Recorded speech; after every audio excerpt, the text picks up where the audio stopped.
अर्चना kitchen में रोटी बना रही है और उसकी चारों बेटियां किचन में लगे डाइनिंग टेबल पर बैठकर खाना खा रही हैं। पता नहीं क्या होगा तुम चारों बहनों का। यहाँ तो मैं हूँ, पर ससुराल में कौन बनाएगा खाना। शर्म कर लो थोड़ी। माँ खाना बना रही है और तुम चारों खा रही हो। माँ तुम हमारी चिंता मत करो, हमारी शादी अमीर घर में होगी जहाँ नौकर चाकर होंगे, और हम ससुराल में भी आराम करेंगे, ना कि काम। मुझे 4 बेटी से कोई सुख नहीं मिलने वाला। मुझे अब एक संस्कारी और सुलझी बहू लानी होगी जो खाने के साथ घर भी संभाल ले।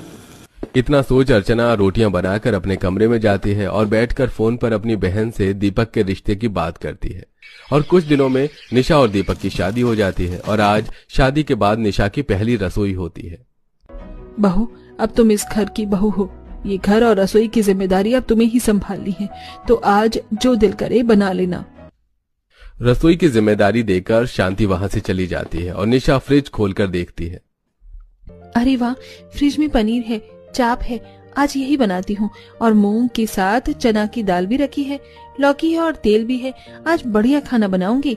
मेरे मायके में तो कभी इतना सब कुछ एक साथ नहीं हुआ, पर आज सब सामान मेरे पास है, तो आज अच्छा खाना बनाऊंगी। निशा अपनी पहली रसोई में खीर, मूंग दाल का हलवा, लौकी की बर्फी, पराठे, कचौरी, पनीर और चाप बनाती है, जिसे खाकर दीपक और अर्चना निशा के खाने की तारीफ करते हैं। बहू, तुम्हारे हाथों में तो बहुत स्वाद है।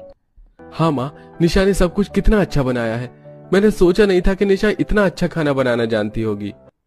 क्यों, तुझे क्या लगता था मेरी बहू गांव की है, गरीब है, तो वो ये सब बनाना जानती नहीं होगी? बहू, मैं तो बोलती हूँ अपनी इन 4 ननद को भी कुछ सिखा दे, ताकि ससुराल जाकर मेरी इज्जत रख ले।